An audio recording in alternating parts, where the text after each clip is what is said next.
मेरी समझ में नहीं आता डॉक्टर साहब कि जब मैं किसी पर जज्बाती तौर पर डिपेंडेंट होने लगता हूं या उस पर टेक लगाने लगता हूं जज्बाती तौर पर, तो मेरा रवैया उसकी जानिब इतना खौफनाक क्यों हो जाता है? मैं क्यों इतना जालिम, इतना सडिस्टिक? आम हालात में तो मैं बड़ा नरम दिल, बड़ा फराख दिल, बड़ा रहमदिल आदमी हूं। नॉर्मल हालात में ये नॉर्मल क्या होता है डॉक्टर? नॉर्मल हालात, नॉर्मल जिंदगी, नॉर्मल इंसान, क्या ख्याल है? क्या नॉर्मल महज करीबी मंजर का नाम है? और सब नॉर्मल को डिफाइन करना बहुत मुश्किल है। हर कल्चर, हर मजहब, हर सोसाइटी में नॉर्मल इंसान मुख्तलिफ होगा। हम आमतौर पर नॉर्मल इंसान उस शख्स को समझते हैं जो ज्यादा से ज्यादा कन्फॉर्म करे, उसका बिहेवियर ज्यादा से ज्यादा नॉन शॉकिंग हो और जो एडजस्ट करे अपने आप को हर माहौल में। हाँ, अच्छा डॉक्टर साहब, अगली जुमेरात शाम 5 बजे? जी नहीं डॉक्टर साहब, अगली जुमेरात सुबह 10 बजे। आप बहुत प्रोग्रेस कर रहे हैं। अपने आप से मायूस नहीं होना, डिविएशन, एब्रेशन से बिल्कुल नहीं घबराना। सोसाइटी में आपको ज्यादा नॉर्मल आदमी नजर नहीं आएंगे।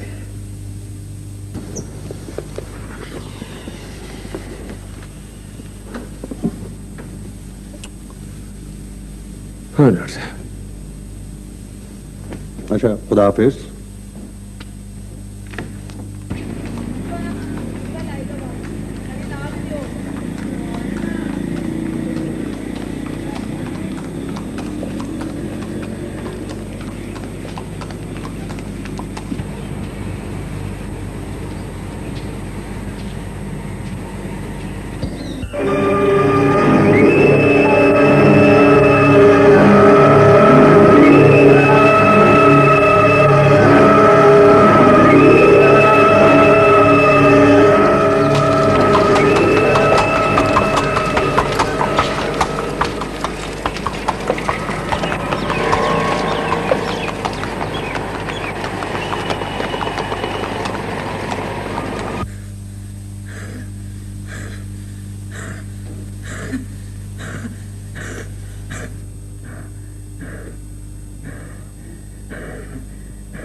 हाँ भाई ठीक है।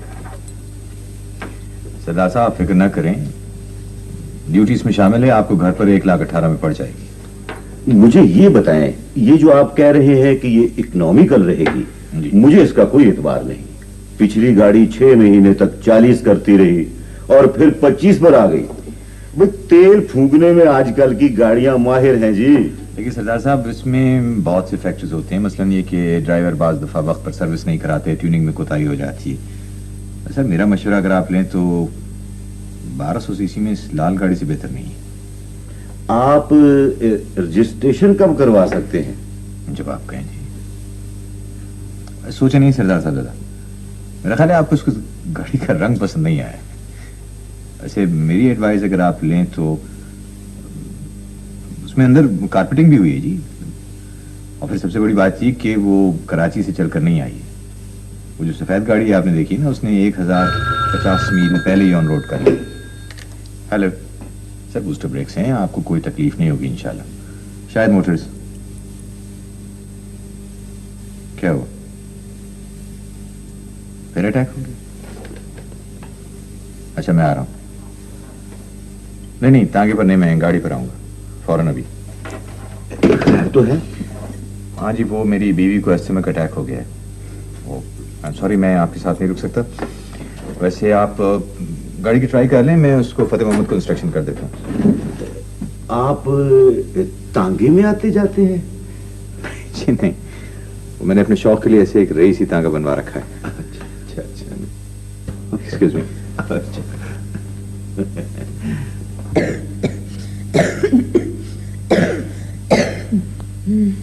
आपके हस्बैंड अभी तक नहीं आए? सुबह भी मौजूद नहीं थे? हाँ सामा बता रहा था, अभी कांटेक्ट हुआ है, आने वाले होंगे। वो उनका कुछ बिजनेस ऐसा ना। आप घर पे अकेली हैं? बिल्कुल। जी डॉक्टर साहब। देखिए, ऐसा ना समझिए कि मैं कुछ तजस्सुस दिखा रहा हूँ, लेकिन आपके बच्चे नहीं है डॉक्टर साहब। जब पहले आपको अटैक होता था तो आपके फैमिली डॉक्टर क्या प्रिस्क्राइब करते रहे? इसमें उनके नुस्खे हैं। अमेरिका जाने से पहले डॉक्टर जैदी ने आपका रेफरेंस दिया था। आपको शायद इल्म होगा कि अमूमन दमा नफ्सियाती होता है, कभी कभी विरासत में मिलता है। आपकी फैमिली में किसी को? जी, मेरी 2 बहनों को, बड़ी बहनों को स्टीम है डॉक्टर साहब, उनके बच्चा नहीं हुआ। I am sorry. ये एलर्जी टेस्ट है आपके? जी, उन दोनों को तलाक हो गई। अगर आप अपनी किसी बहन को यहाँ बुला ले चंद दिनों के लिए, तो मेरा ख्याल है, यानी अगर मुमकिन हो तो। वो दोनों मेरे घर आना नहीं चाहती डॉक्टर साहब। उनका ख्याल है वो वजह निशा बनेगी। डॉक्टर साहब, कभी कभी दोनों मियाँ बीवी बिल्कुल ठीक होते हैं, उनमें कुछ खराबी नहीं होती, मगर फिर भी कुछ क्लिक नहीं करता। बेगम साहब, अमूमन अगर बच्चे हो ना तो फिर हालात नॉर्मल हो जाते हैं किसी ना किसी तरह। मियाँ बीवी की जिंदगी स्टेल नहीं होती, जो थोड़ी बहुत एबनॉर्मल बातें होती हैं मियाँ बीवी बच्चों से कवर कर लेते हैं। क्या हर इंसान नॉर्मल होता है डॉक्टर साहब? मुझे तो हमेशा ऐसे लगता है जैसे हर इंसान की हकीकत से परे एक हकीकत होती है, बल्कि हकीकत दर हकीकत होती है। उसकी नजर जहाँ तक पहुँचती है वही उसका नॉर्मल होता है। हकीकत में ऐसा नहीं होता है, मंजर दूर तक फैला है। कभी कभी इंसान वो कुछ देखने लगता है जो वहां मौजूद नहीं होता। मेरी हकीकत आपकी हकीकत एक तो नहीं हो सकती, फिर हमारा नॉर्मल कैसे इसका सकता है? शायद यहीं से प्रॉब्लम शुरू होता है, जब आदमी वो कुछ देखने समझने और सोचने लगे जो मौजूद ना हो। किस तरह इधर आ गए?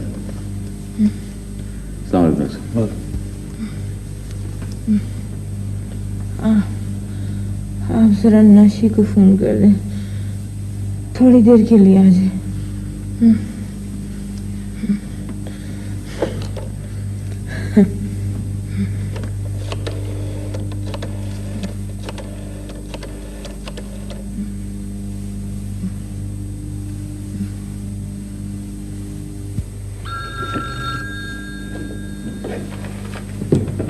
Hello, model fair bank. जी जी, खुशकिस्मती से मौजूद हैं जी। मिस नाशी, आपका फोन है जी, प्लीज। Thank you. हेलो, हाँ शाहिद। हाँ हाँ, बैंक बंद हो गई, मैं अपनी छतरी लेने वापस आई थी। क्या? कब अटैक को? अच्छा, ठीक है, हॉस्टल में सीधा घर आऊंगी। So long.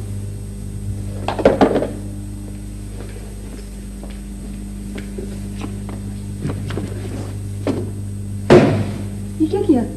ये जी इतने भून पता नहीं कहाँ से आ गए। क्यों मार दिया? खिड़की के बाहर इनका छत्ता है। किसी का लड़ जाता तो। मिस नाशी, आपको मैनेजर साहब बुला रहे हैं। जी सर। आइए आइए मिस नाशी, क्या बात है, आप आज बैंक बंद होते ही जा रही हैं? सर वो मुझे मेरी आपा बीमार है, देखने जाना है। ओह आई सी। आपसे मिलिए, आप हैं राव साहब, राव मुजाहिद नसीर। राव साहब, ये हमारी बैंक ऑफिसर है मिस नाशी। सच्ची बात तो ये है कि हमारी ये ब्रांच इन्हीं कदम कदम से चल रही है। बैंक के सारे लड़के अपना अपना काम इनके सर छोड़कर चले जाते हैं। मिस नाशी जी, मुझे स्टेट बैंक एक जरूरी काम से जाना है। जी। राव साहब अपना अकाउंट खोलना चाहते हैं, प्लीज इनकी हेल्प कर दीजिए। मुझे तो एक्सक्यूज कीजिएगा राव साहब, मुझे एक जरूरी काम से जाना है। दरअसल मेरे जनरल मैनेजर साहब ने मुझे मीटिंग में बुलाया है। I think you don't mind. खुदा हाफिज। खुदा हाफिज। आइए सर।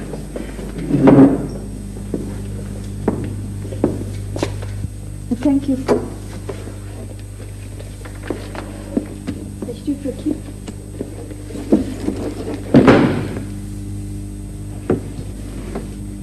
आपने भी दरिया मार दी।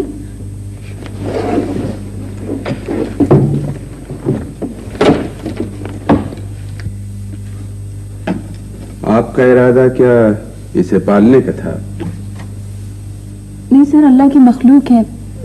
मेरा मतलब है खिड़की से बाहर इनका छत्ता है, खुद ही चला जाता। और आपने अब तक छत्ता जलाया नहीं?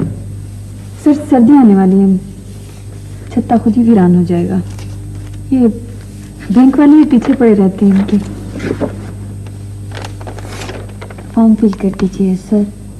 राव मुजाहिद नसीर, आप बहुत रहमदिल हैं। आदमी को इतना रहमदिल भी नहीं होना चाहिए कि अपना बचाव ना कर सके। ये नॉर्मल बात नहीं है।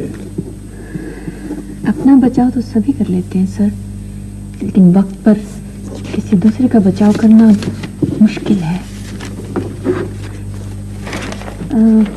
Joint account sir. Rao Mujahid Naseer ji, नहीं, जॉइंट अकाउंट नहीं है। Thank you.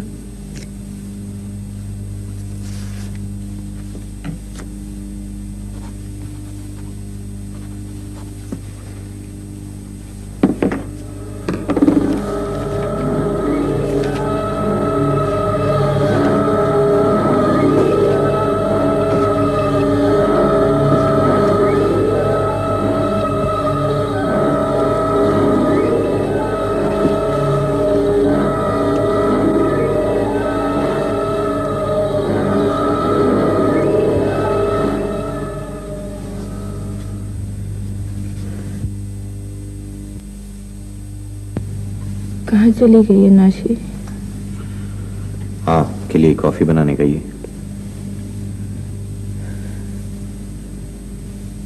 आप चुप चुप हैं हमेशा की तरह।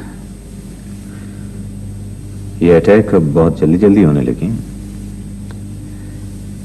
अटैक के बावजूद क्यों लगता है जैसे लंबी लंबी बहुत लंबी होती जा रही। शुक्र के मकाम पर रोते नहीं है राबिया। मैं कुछ और समझी थी। क्या? मेरा ख्याल था शायद नाशी आपको बुरी लगने लगी है। वो जब भी आपके सामने आती है आप खामोश हो जाते हैं, या फिर बहुत अच्छी लगने लगी है। पता नहीं कुछ बेहिसी सी है आपके रवैये में। नाशी को जब भी बुलाती हैं आप ही बुलाती हैं। माइंड ना करें, मैं तो जोक कर रही थी। आप एलर्जिक तो नहीं इससे? 6 साल में तो एलर्जिक हुआ नहीं, अब क्या होना है? हम दोनों कॉलेज में इकट्ठे होते थे। ये नेटबॉल टीम की शूटर होती थी और मैं इसकी डिफेंडर होती थी। बड़ी सख्त गेम चलती थी हम में। मुश्किल से बॉल इसके हाथ लगता था, लेकिन एक बार बॉल डी में इसके हाथ में चला जाता, फिर शोर शॉट गोल हो जाता। हाँ, बड़ी खूबसूरत हुआ करती थी, तो कुछ भी नहीं रही। हाँ, वक्त के साथ बहुत फर्क पड़ जाता है। कुछ वक्त, कुछ हालात, जिसका घर ना हो, माँ बाप ना हो, अपने लिए कमाना पड़े, कोई पूछने वाला ना हो। मैं कौन सा पहले जैसी रही हूँ।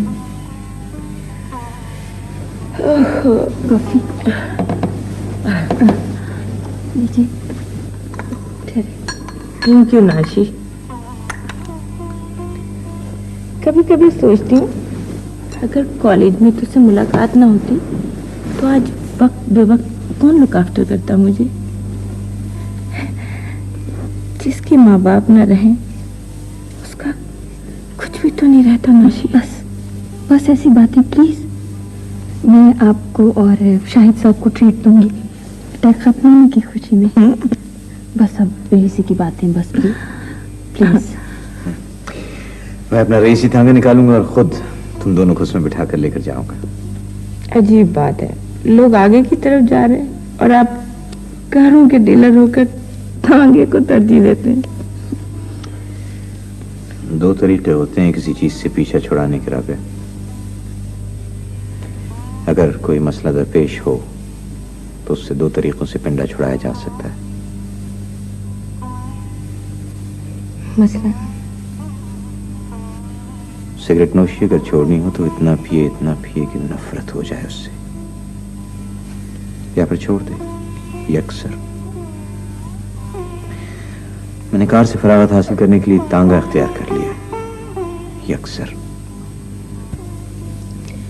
अगर कोई औरत किसी के जहन पे सवार हो जाए शाहिद, उससे कैसे जान छुड़ाई जा सकती? इस बारे में मैंने सोचा नहीं पहले। तैयार हो जाओ तुम दोनों। ये अनहोनी बातें होती रहती हैं,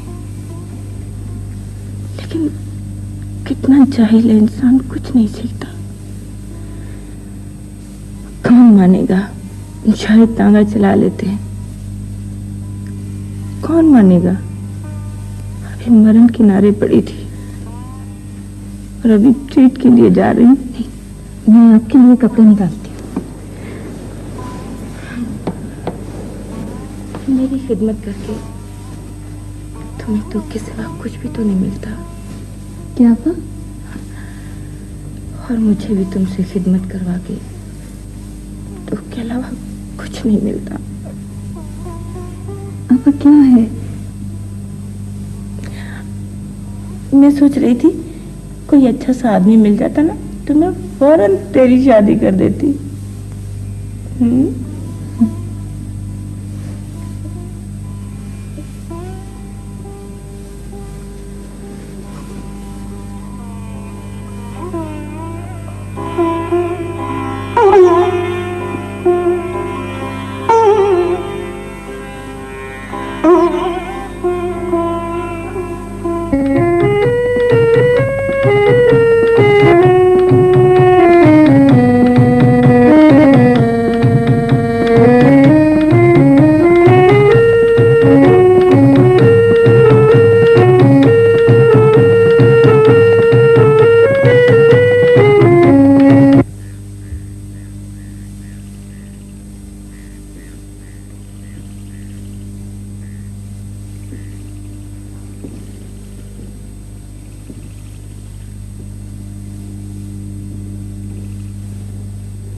नाशी,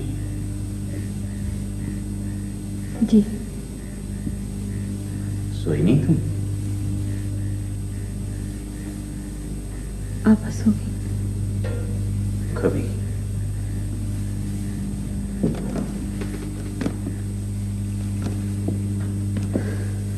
मुझे नहीं आई।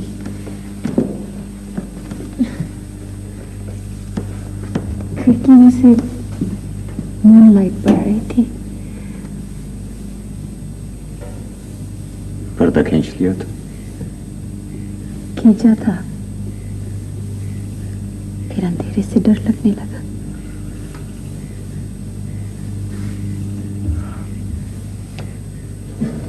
फिर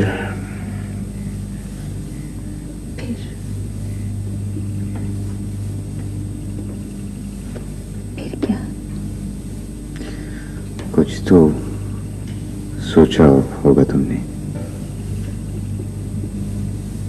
मैंने सोचा है यहाँ ना आया करो।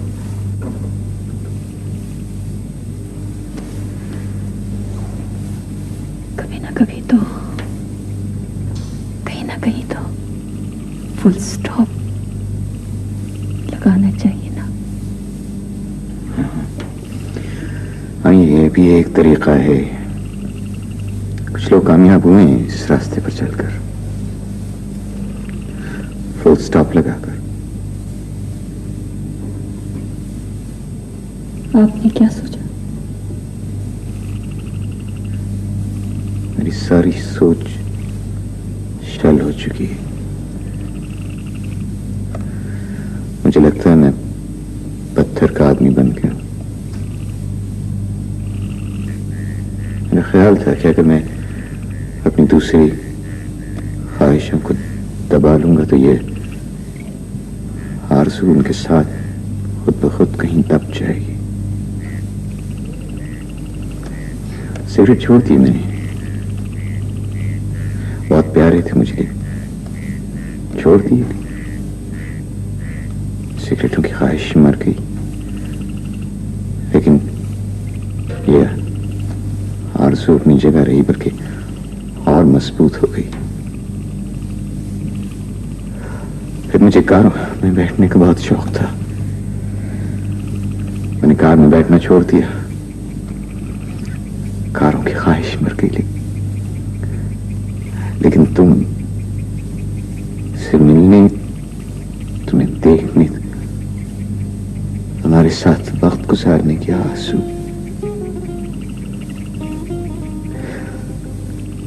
कैसा जंजाल है ये। अगर कोई आदमी मुझ जैसा मजबूर हो तो उसे क्या करना चाहिए?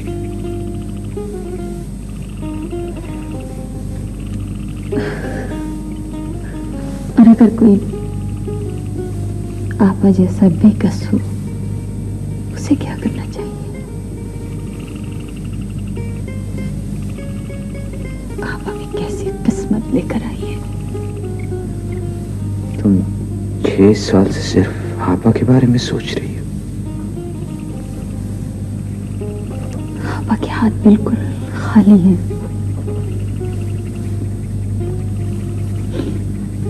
उनके पास ऐसा कुछ नहीं जिसके सामने वो जिंदा रह सके। मेरे पास क्या है नाशी?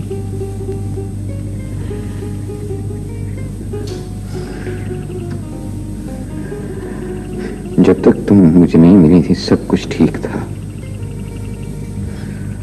न मुझे कभी बच्चे की कमी महसूस हुई, न राबिया में कोई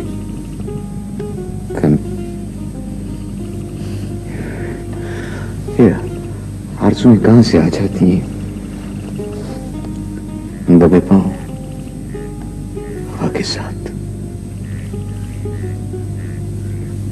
क्या ऐसा नहीं हो सकता कि जिंदगी नॉर्मल तरीके से, बगैर किसी को दुख दिए, बगैर किसी की हक तलफी का सोचे बिना गुजर सके?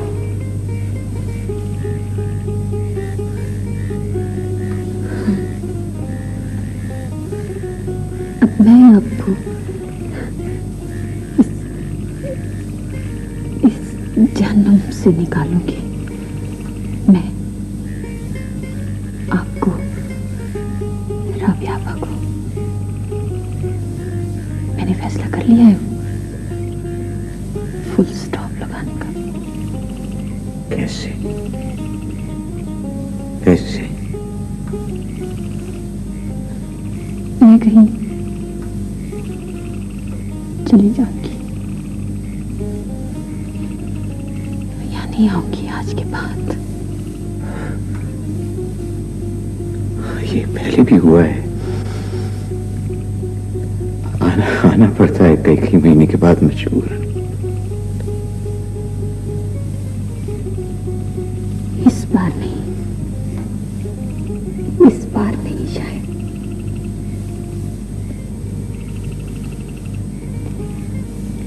इस बार मैं कहीं ऐसी जगह चली जाऊंगी चुपचाप। मैं किसी मुनासिब साथी को भी तलाश नहीं करूंगी। चली जाऊंगी, किसी के साथ भी गायब हो जाऊंगी। फिर आपको, राबिया आपा को सुख मिल सकेगा। जिंदगी नॉर्मल तरीके से गुजरने लगेगी। आखिर इस कहानी की विलन तो मैं हूं ना।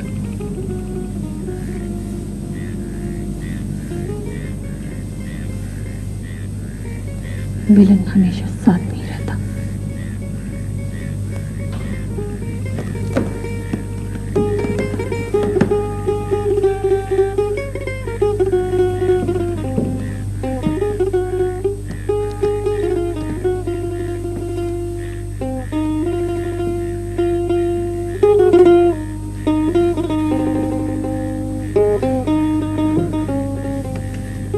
कुछ इतना तो पता होता कि कहां, किस लम्हे, किसने कैसे गलती की।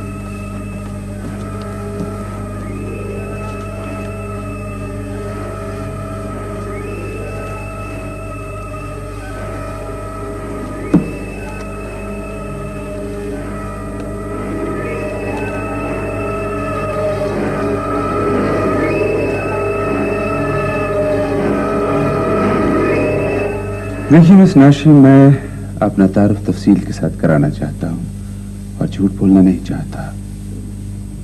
मेरे ख्याल में तारुफ की जरूरत नहीं रही।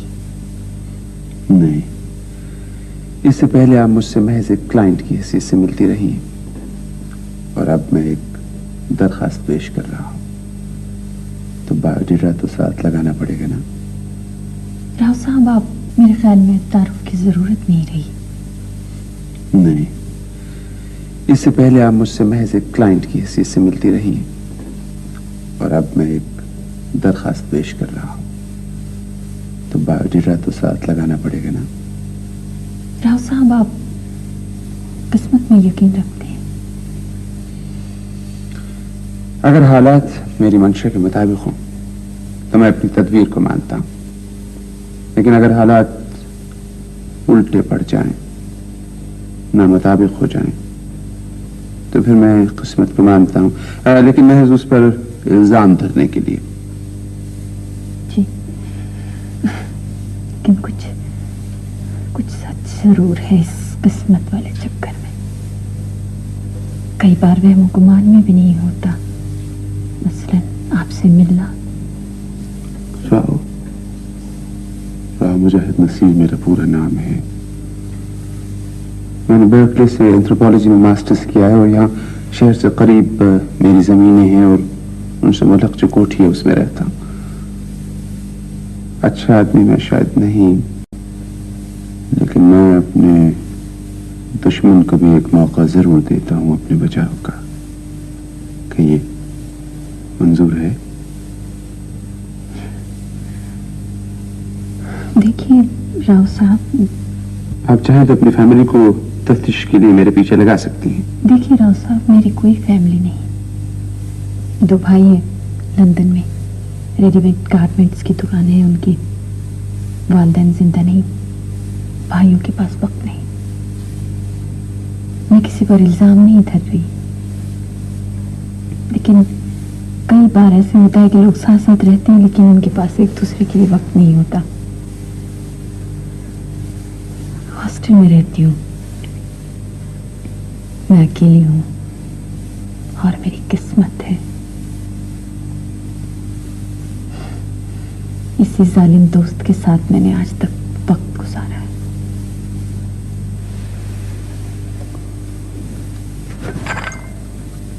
नाशी, मुझे तुम्हारी जरूरत है।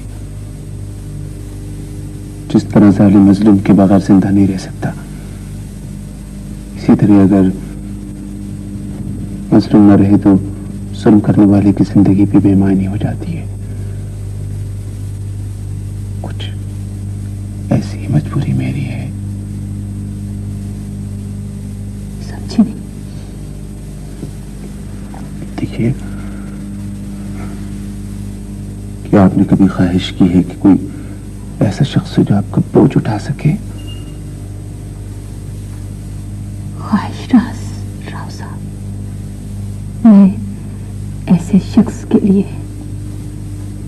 सारी उम्र तपती रेत पर भाग सकती हूँ।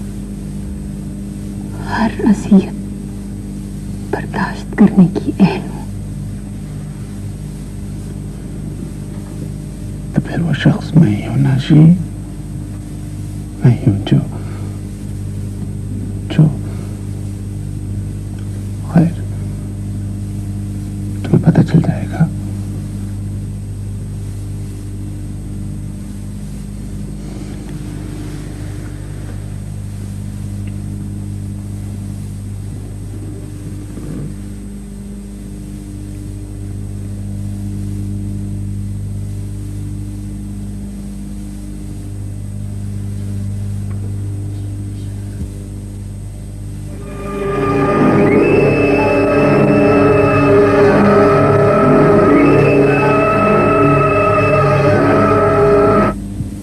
हेलो शाहिद, मैं आपको होटल से फोन कर रही हूँ। कौन से होटल से? तलाश मत कीजिएगा, क्योंकि जब तक आप यहाँ पहुंचेंगे मैं यहाँ से जा चुकी होंगी। ओ, ये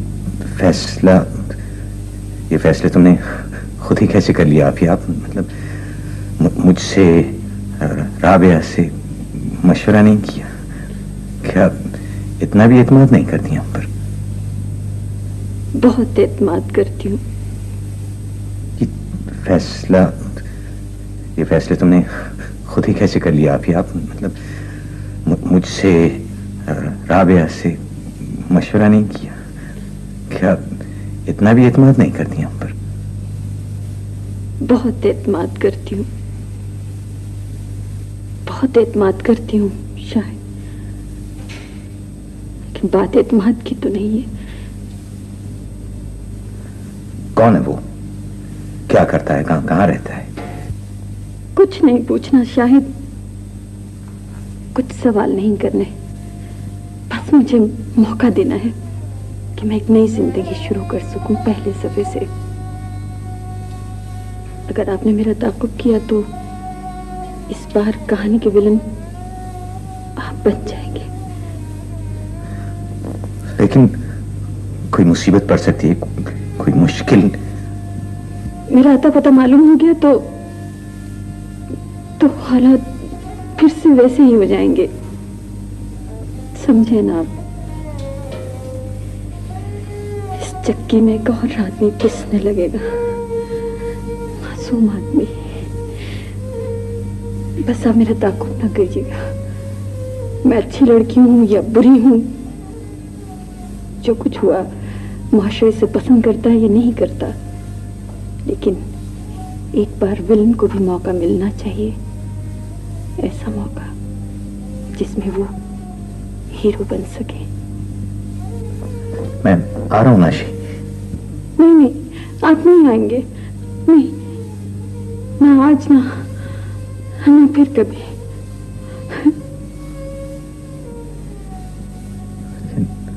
ये तुम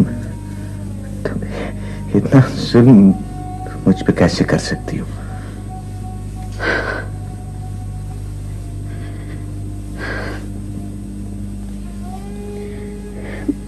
शाहिद, जुल्म की भी कई शक्लें होती हैं, लेकिन मैं सिर्फ इतना समझ पाई हूं कि मेरे मामले में मेरी किस्मत बहुत सालिम थी। Good luck.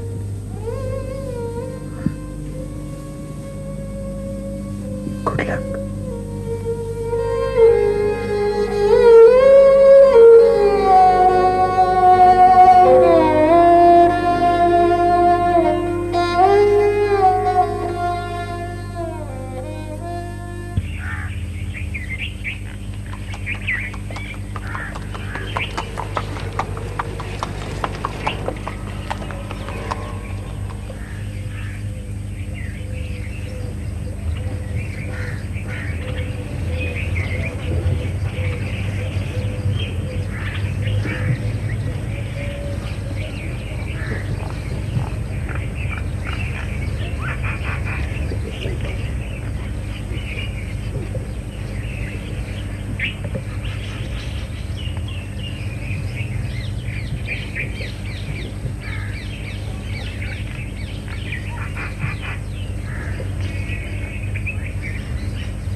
वैसे ये बाजू टूटा कैसे? ये जो हमारी लैंडिंग है ना डॉक्टर साहब, ये बहुत धोखा देती है। आदमी समझता है कि फ्लोर आ गया और गिर जाता है। शुक्र करें कंपाउंड फ्रैक्चर नहीं है, जुड़ जाएगी हड्डी, आप फिक्र न करें। लाहौर से आप ही के टेबल दवाइयां ले आया हूं जी। ये यहाँ मौजूद था जिस बेगम साहब गिरे हैं, इसी ने आके मुझे इत्तला दी और इसी ने उन्हें उठाया भी। जी मुझे ऐसे लगा जैसे कोई चीज रोल करती हुई ऊपर से आ रही है। वैसे भी जिस्म पर बहुत सी खराशें आ गई हैं राव साहब, गिरने की वजह से ये बहुत परेशान है, आप इनकी हिम्मत बढ़ाएं। आप फिक्र न करें डॉक्टर साहब, बहुत हिम्मत वाली हैं, बहुत कुछ बर्दाश्त कर लेती हैं। मैं ये हाथ धो सकता हूं? आइए।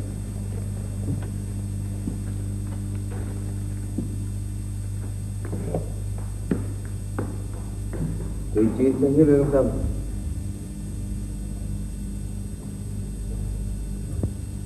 डेविड, जी सरकार। ये गांव का नाम क्या है? जी हमें कोठी में बात करने की इजाजत नहीं है। लाहौर कितनी दूर है? बत्ती बुझा दो जी। बुझा दो, सब बत्तियां बुझा दो, तमाम शमे गुल कर दो, हरास खत्म कर दो।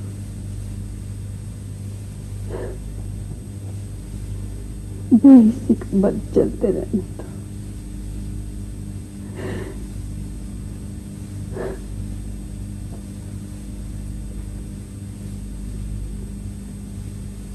सुनो डेविड, जी सर।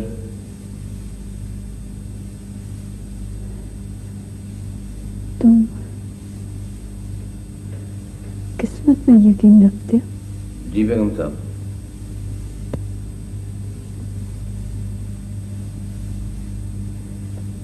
अगर किस्मत अच्छी ना हो तो इसका इलाज है? पता नहीं जी, मैं मौलवी साहब को बुला लाऊंगा, अगर साहब ने इजाजत दी तो फिर आप खुद उनसे बात कर लीजिएगा। Good night madam. Good night.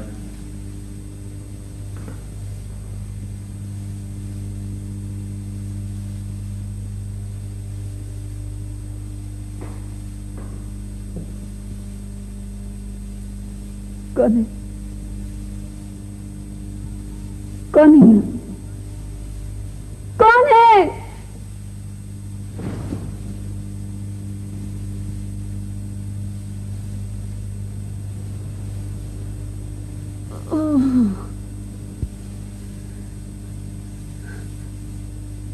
अभी अभी यहाँ कोई था, कोई था यहाँ, पर्दों के पीछे कोई था। मैंने खुद देखी दो आंखें।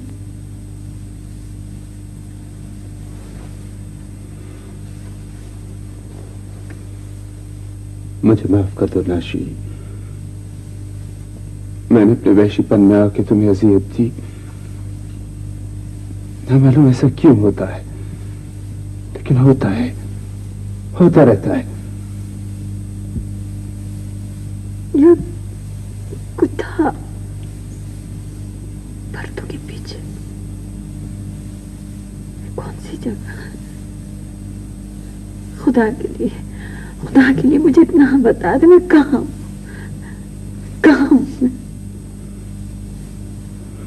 तुम्हें मुझे माफ करना होगा नाशी। मेरा डॉक्टर कहता है कि अगर तुमने मुझे माफ नहीं किया तो मेरे बचने की कोई उम्मीद नहीं है। किसी न किसी को तो मुझे माफ करना है,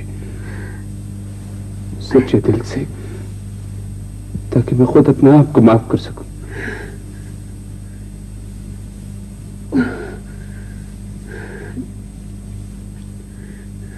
खिड़कियां खोल दीजिए,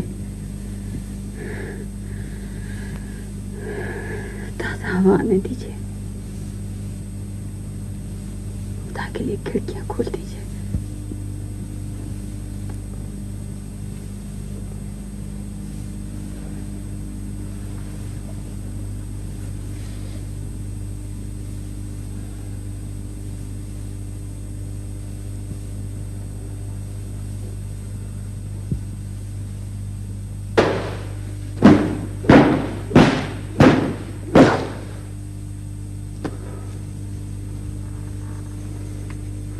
जिंदगी में एक मौका मैं सबको दिया करता हूं नश। डाक का लिफाफा है, चाहो तो अपने लवा को इनकी तरह दे सकती हो। मजलूम को भी कभी कभी जालिम से मोहब्बत हो जाती है। जिस तरह जालिम जुल्म किए बगैर नहीं रह सकता, उसी तरह मजलूम जुल्म सहे बगैर नहीं रह सकता। सोच लो, अभी मौका है। इजलास सफर है तुम्हारा, ये गेट की चाबी है और डेविड तुम्हें लाहौर तक छोड़ आएगा। बीवी के लिए भाग जाना आसान है, लेकिन मां के लिए भाग जाना इतना आसान नहीं। अब अगर आप चाहें सारे दरवाजे खिड़कियां खोल दें, फिर भी मेरे लिए इस जहन्नुम से भाग जाना इतना आसान नहीं।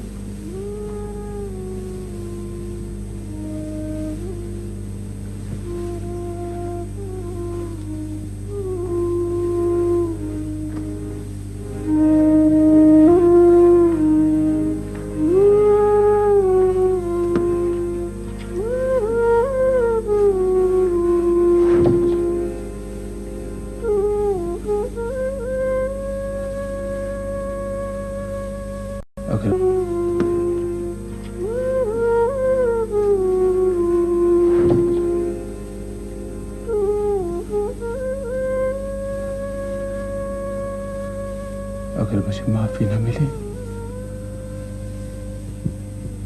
मैं तो मर भी नहीं सकता।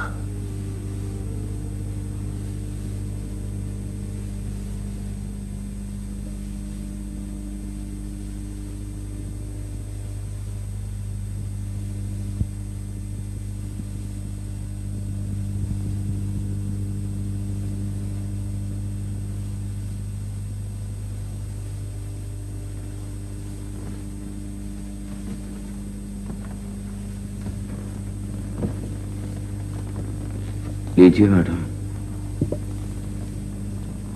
शुक्रिया। मैं जा रहा हूँ बेगम साहब। क्यों क्यों जा रहे हो? क्या तुम्हें भी राव साहब ने? जी नहीं, राव साहब तो इतने हमदर्द हैं, इतने रहम दिल और इतने खुले दिल वाले हैं कि मुझे समझ नहीं आती ऐसा मालिक फिर कहाँ मिलेगा। फिर तुम क्यों जा रहे हो? पता नहीं जी, मेरा दिल डरता है। पहले मैं कभी नहीं डरा, लेकिन अब मैं इस खौफनाक खेल में और शामिल नहीं होना चाहता। हो सकता है मेरा खुदा मुझसे नाराज हो जाए। मैडम, अगर हो सके तो आप भी यहां से चली जाएं। वैसे जाना आसान तो नहीं, फिर भी पता नहीं राव साहब बच्चे के साथ क्या सलूक करें। नहीं, ऐसा नहीं कर सकते हो। कोई पता नहीं जी उनका, जब उन्हें दौरा पड़ता है तो। अच्छा मैडम, सुनो, मैं पहले ही बहुत जबान दिला चुका हूं बेगम साहब। कहाँ जाओगे? सिंध में मेरा भाई है, वहां चला जाऊंगा उसके पास। मुझे डर लगता है बेगम साहब कि अब मेरा खुदा मुझे माफ नहीं करेगा। राव साहब को मालूम है कि तुम जा रहे हो? जी, राव साहब के मुझ पर इतने एहसानात हैं और सारे गांव पर उनकी इतनी मेहरबानियां हैं। अगर हम कुछ कहें भी तो कोई मानेगा नहीं मैडम, और फिर एहसानमंद आदमी कह भी कह सकता है। बस आप चली जाए मैडम, आप चली जाए। खुदा हाफिज। सुनो। जी सर। जब से मैं यहाँ आई हूँ अजीब सी आवाजें आती हैं, रोने की, हंसने की। कभी कभी मुझे शुबा होता है कि मैं अकेली नहीं हूँ कमरे में। कौन रहता है यहाँ? कौन रहता है यहाँ? बताऊंगा जी, जरूर बताऊंगा। आज रात जाने से पहले, ताकि आप यहां ठहरने का इरादा तर्क कर दें। खुदा हाफिज मैडम।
ये राव साहब की बीवियां हैं, बड़ी बेगम और मंझली बेगम। बड़ी बेगम जब घोड़े के आगे भागी थी तो ये इतनी दूर तक चक्कर लगाती भागती रही थी। अब भी कभी कभी ये उसी तरह चक्कर लगाने लगती है। पागल? पागल नहीं है जी, सिर्फ खौफजदा है। पहले पहले इन्होंने भी गांव वालों को अपनी कहानी सुनाना चाहिए, लेकिन सारे गांव पर राव साहब के इतने एहसानात हैं कि वो इनकी बात नहीं सुनते थे। राव साहब सारे गांव की रूह खरीद चुके हैं अपनी नेकियों से। दूसरी ये भी शहर से आई थी। भाग जाइए मैडम, यहाँ से भाग जाइए आप। मैं आपको भी इनके हवाले कर देता, लेकिन मेरा खुदा मुझे कभी माफ नहीं करेगा। मैं जो सच जानता हूं बेगम साहब, पता नहीं बच्चे के साथ, मासूम के साथ क्या सलूक करे राव साहब।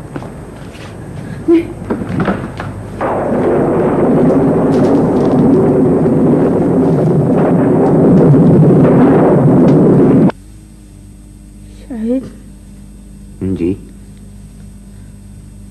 इस बार जब अंजाम हो तो नहीं, ऐसी बातें ना करो राबिया। तुम ठीक हो जाओगी, हम घर चले जाएंगे वापस।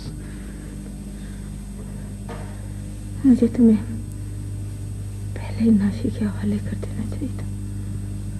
कम से कम नाशी से हमारा क्या ताल्लुक है राबिया? है ताल्लुक, अब उसे तलाश करना पड़ेगा। पहले वो हमारे पास थी। है ताल्लुक? नहीं, हमारा उसके साथ कोई ताल्लुक नहीं है। पहले वो मेरी खिदमत करती थी, अब तुम्हारी खिदमत कर सकती है। हमने क्यों उसे नजरों से ओझल होने दिया? शायद क्यों शाहिद, क्यों? राबिया, तुम ठीक हो जाओगी। ये उसके बाद हम राजी खुशी घर वापस चले जाएंगे। पहले भी तो हम घर गए हैं ना?